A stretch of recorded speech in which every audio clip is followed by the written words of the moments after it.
காக்கா காக்கா படத்தில் ஜோதிகா சொல்லுவாங்களோ ஒரு டயலாக்கு, இதை விட உலகத்தில் அழகான இடம் இருக்குமான்னு தெரியல, இருந்தாலும் தெரிஞ்சிக்க விருப்பப்படலைன்ட்டு. ஒரு 40 கிலோமீட்டர் ட்ராவல். இந்த 7 நாள் பயணத்தில் வந்து சேர வேண்டிய இடத்துல 90% சேர்ந்தாச்சு. மவுண்ட் கைலாஷ் இன்னும் போகலை. நாளைக்கு தான் மவுண்ட் கைலாஷ் கிட்டே போவேன்.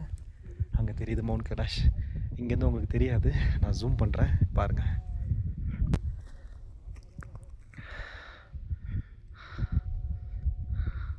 தெரியுதா மவுண்ட் கைலாஷ்?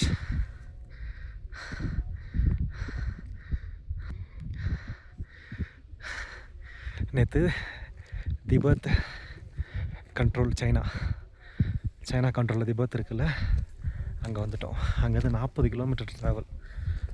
அப்பா, என்னால் வீடியோ எடுக்கவே முடியல, எடுக்க மனசே இல்லை. அவ்வளோ அழகு இந்த இடம்.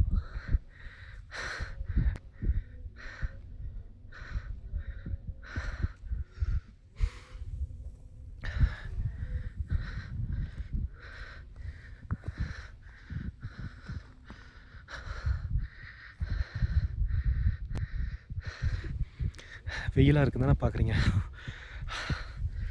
செம குளிர். அடுத்தது மானசரோவர் லேக் போகணும், அதுக்கப்புறம் தான் கைலாஷ். நாளைக்கு கைலாஷ் போயிடுவோம். பரிகிரமா பண்ண முடியுமான்னு தெரியல என்னால். ஊருக்கு வரத்துக்கு ஒரு 1 வீக் முன்னாடி ஒரு சர்ஜரி பண்ணிட்டு தான் வந்திருக்கேன். பரிகிரமானா எல்லா ஃபேஸையும் சுற்றி வர்றது. இப்போ நம்ம பார்த்துட்ருக்கிறது சவுத் ஃபேஸ். டேரெக்டாக நார்த் ஃபேஸ் தான் போவோம். அங்கேருந்து வந்து நம்ம திருவண்ணாமலை சுற்றி வரோம்ல, அது போல் தான் சுற்றி வரணும். அதுக்கு பேர் பரிகிரமா.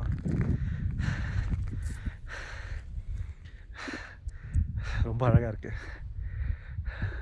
மானசரோவர் போயிட்டு மறுபடியும் ஒரு வீடியோ போடுறேன்.